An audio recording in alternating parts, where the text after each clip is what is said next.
Chapter 1 of The Strange Case of Dr. Jekyll and Mr. Hyde. The Story of the Door. Mr. Utterson the lawyer was a man of a rugged countenance that was never lighted by a smile. Cold, scanty, and embarrassed in discourse, backward in sentiment, lean, long, dusty, dreary, and yet somehow lovable.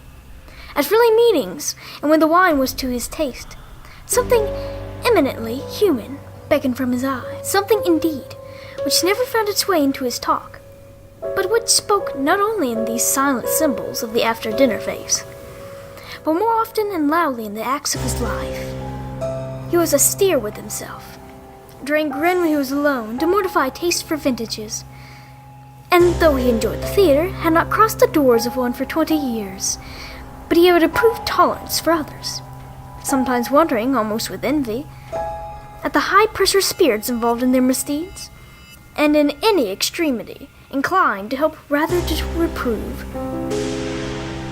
"I decline Cain's heresy," he used to say quaintly. "I let my brother go to the devil in his own way." In this character it was frequently his fortune to be the last reputable acquaintance, and the last good influence in the lives of down-going men. And to such as these, as long as they came about his chambers, he never marked a shade of change in his demeanor. No doubt the feat was easy to Mr. Utterson, for he was under-demonstrative at the best, and even his friendship seemed to be founded in a similar catholicity of good nature. It is the mark of a modest man to accept his friendly circle ready-made from the hands of opportunity, and that was the lawyer's way. His friends were those of his own blood, or those whom he had known the longest. His affections, like ivy, were the growth of time. They imply no aptness in the object. Hence, no doubt, the bond that united him to Mr. Richard Enfield, his distant kinsman, the well-known man about town. It was a nut to crack for many, what these two could see in each other, or what subject they could find in common. It was reported by those who encountered them in their Sunday walks that they said nothing, looked singularly dull, and would hail with obvious relief the appearance of a friend. For all that, the two men put the greatest store by these excursions, counted them the chief jewel of each week, and not only set aside occasions of pleasure, but even resisted the calls of business, that they might enjoy them uninterrupted. It chanced on one of these rambles that their way led them down a by-street in a busy quarter of London. The street was small and what is called quiet, but it drove a thriving trade on the weekdays. The inhabitants were all doing well, that all seemed emulously hoping to do better still, and laying out the surplus of their grains of coquetry, so that the shop front stood along the thoroughfare with an air of invitation, like rows of smiling saleswomen. Even on Sunday, when it veiled its more florid charms and lay comparatively empty of passage, the street shone out in contrast to its dingy neighborhood, like a fire in a forest, and with its freshly painted shutters, well-polished brasses, and general cleanliness and gaiety of note, instantly caught and pleased the eye of the passenger. 2 doors from one corner, on the left hand going east of the line, was broken by the entry of the court, and just at that point, a certain sinister block of building thrust forward its gable on the street. It was 2 stories high, showed no window, nothing but a door on the lower story, and a blind forehead of discolored wall on the upper, and bore in every feature the marks of prolonged and sordid neglectance. The door, which was equipped with neither bell nor knocker, was blistered and disdained. Tramps slouched into the recess and struck matches on the panels. Children kept shop upon the steps. The schoolboy had tried his knife on the moulderings, and for close on a generation, no one had appeared to drive away these random visitors or to repair their ravages. Mr. Enfield and the lawyer were on the other side of the by-street, but when they came abreast of the entry, the former lifted his cane and pointed. "Did you ever remark that door?" he asked, and when his companion had replied in affirmative, "It is connected in my mind," added he, "with a very odd story." "Indeed?" said Mr. Utterson with a slight change of voice. "And what was that?" "Well, it was this way," returned Mr. Enfield. "I was coming home from some place at the end of the world about 3 o'clock of a black winter morning, and my way lay through a part of town There was literally nothing to be seen but lamps, street after street, and all the folks asleep. Street after street, all lighted up, as if for a procession, and all as empty as a church.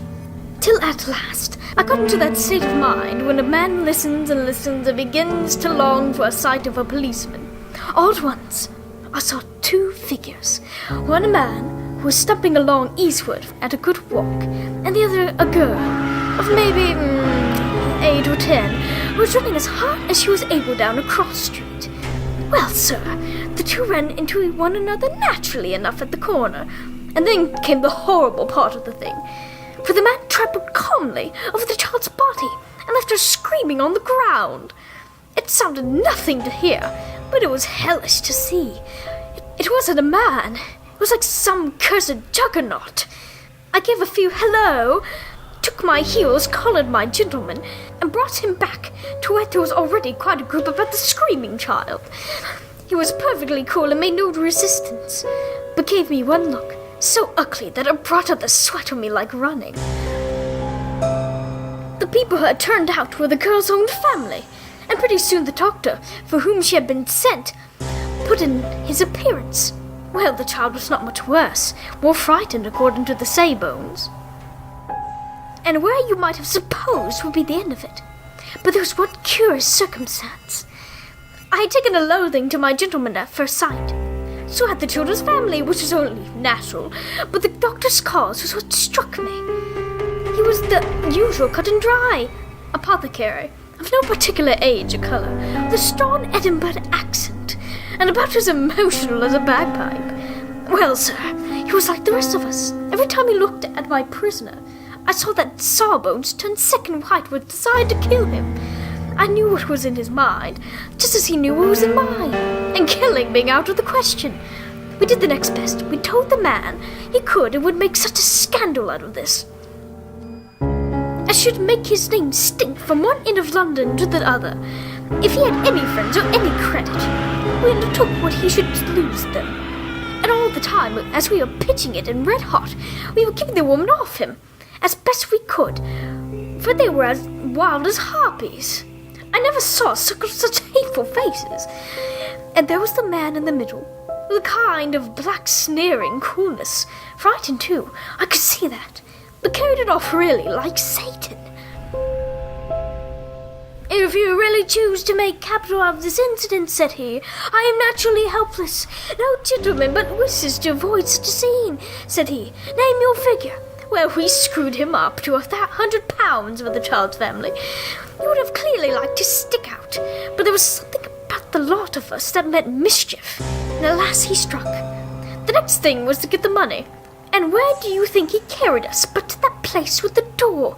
He whipped out a key, went in, and presently came back with a matter of £10 in gold, and a sheik for the balance on the carts, drawn payable to bear and signed with a name that I can't mention, though it's one of the points of my story.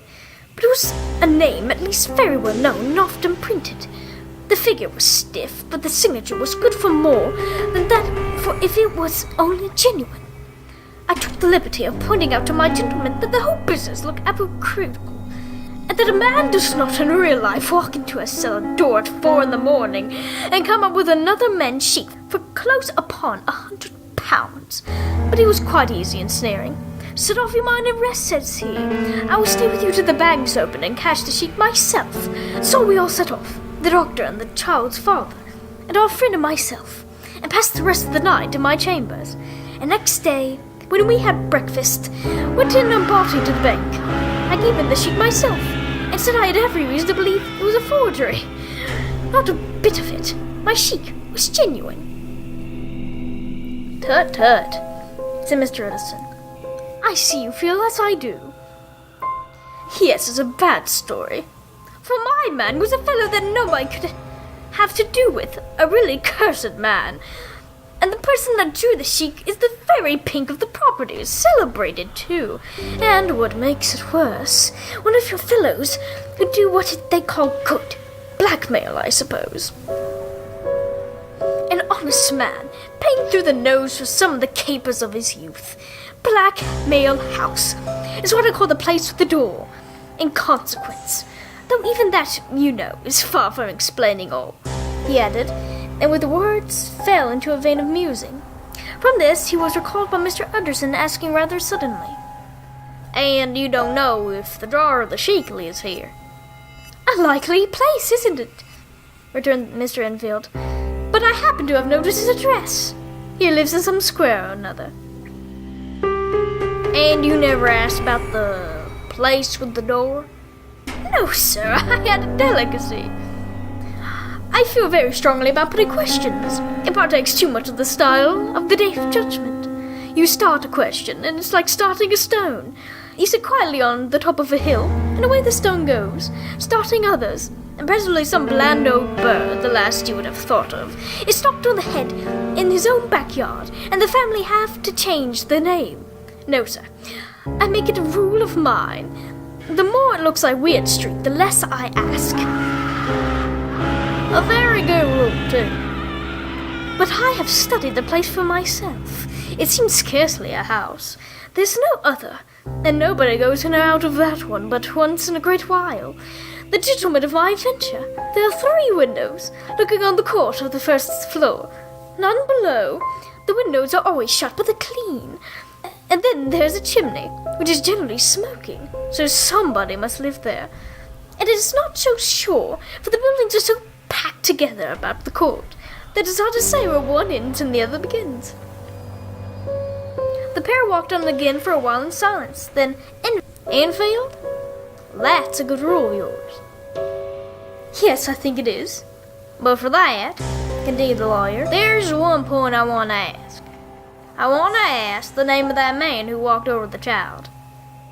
"Well, I can't see what harm it would do. It was a man of the name of Hyde." What sort of man is he to see?"